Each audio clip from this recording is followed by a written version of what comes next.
Hello student, welcome to my channel. Student देखिए, आज का जो हमारा टॉपिक है वो है आंकड़ों के प्रकार। ठीक है, आज से जो है मैं ASP 01 का जो हमारी इग्नू की बुक है, ठीक है, और इग्नू का कोड भी है, ठीक है, उसकी क्लासेस मैं स्टार्ट कर रही हूँ। ठीक है, अब देखिए स्टूडेंट, आंकड़ों के प्रकार। यहाँ पर जो इस बुक में स्टूडेंट्स स्टैटिक्स के पूरे कंटेंट दिए हुए हैं। ठीक है, तो स्टैटिक्स से ही रिलेटेड सारे टॉपिक जो है आएंगे। तो देखिए स्टूडेंट, आंकड़ों के प्रकार क्या होता है। आंकड़े में डाटा, ठीक है, कोई भी डाटा हमने उठाया है ऐसे। तो आंकड़ों के प्रकार में देखिए, पहले कोई भी सांख्यिकी अध्ययन करने से पहले प्रासंगिक आंकड़ों का संग्रह करना होता है। ठीक है, आप कुछ भी किसी भी डेटा को अगर आप रिसर्च करना चाहते हैं, उसको रीड करना चाहते हैं, तो सबसे पहले आपको डेटा कलेक्ट करना होगा। अध्ययन संबंधित प्रासंगिक आंकड़ों को प्रकाशित लेखों या सरकारी अथवा अनुसंधानी संगठनों से के संग्रहों से या सीधे क्षेत्र कार्य से प्राप्त किया जा सकता है।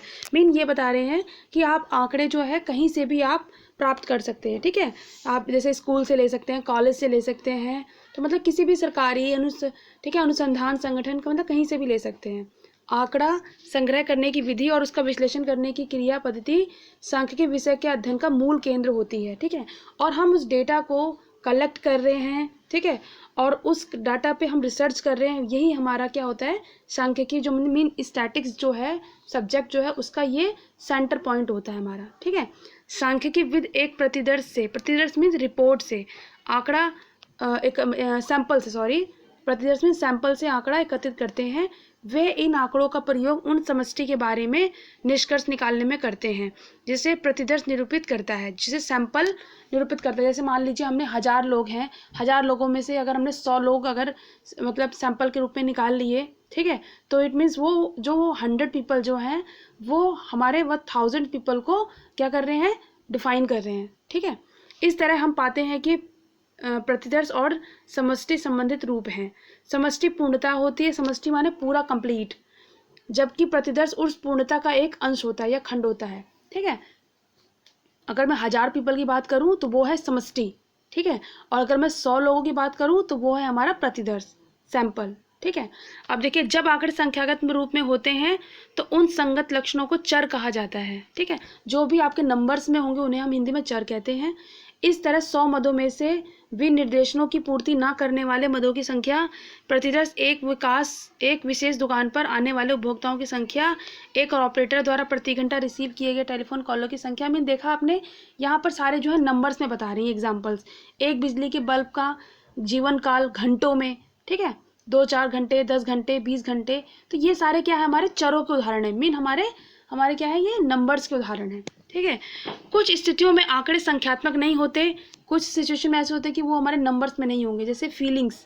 ठीक है, जैसे अच्छी वस्तुएं, खराब वस्तुएं, ठीक है, ये बुरा है, ये कम है, ये ज़्यादा है, ये उससे अच्छा है, तो ये सारे जो है हमारे वो नंबर्स में तो नहीं है।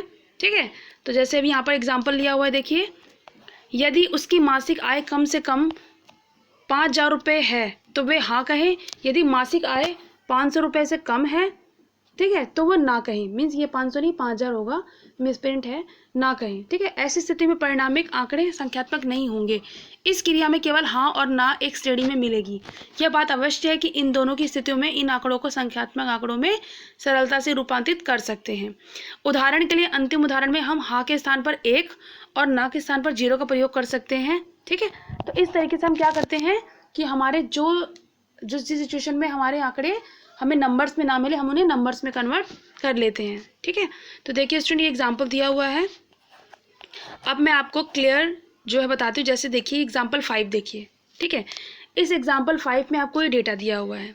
ठीक है, आपने देखा कि यहाँ पे एक टेबल दी हुई है जिसमें शैक्षिक पृष्ठभूमि है, जिसमें मीन कला, विज्ञान, वाणिज्य, इंजीनियरिंग, अन्य दाखिल किए गए कुल छात्र, और यहाँ पे ईयर्स दिए हुए हैं जिन्होंने इतने इतने छात्र ने एडमिशन लिया है। ठीक है, तो ये जो है स्टूडेंट क्या है, ये हमारे डेटा जो है नंबर्स में दिए हुए हैं।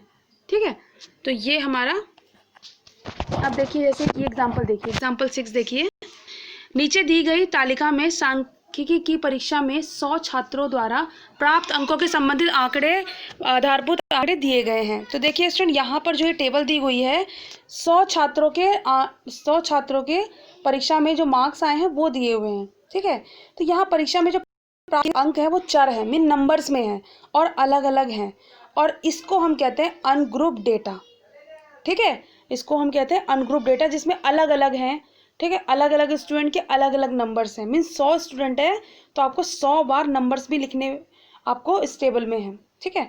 तो ये हमारा क्या है, अवर्गीकृत आंकड़ा, जिसे अनग्रुप डेटा कहते हैं, ठीक है।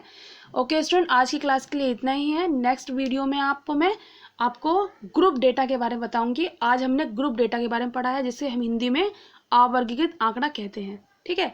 और नेक्स्ट क्लास में हम ग्रुप डेटा पढ़ेंगे, जिसे हम वर्गीकृत आंकड़ा कहते हैं, ठीक है। Okay student, bye and thank you. Okay, bye and take care.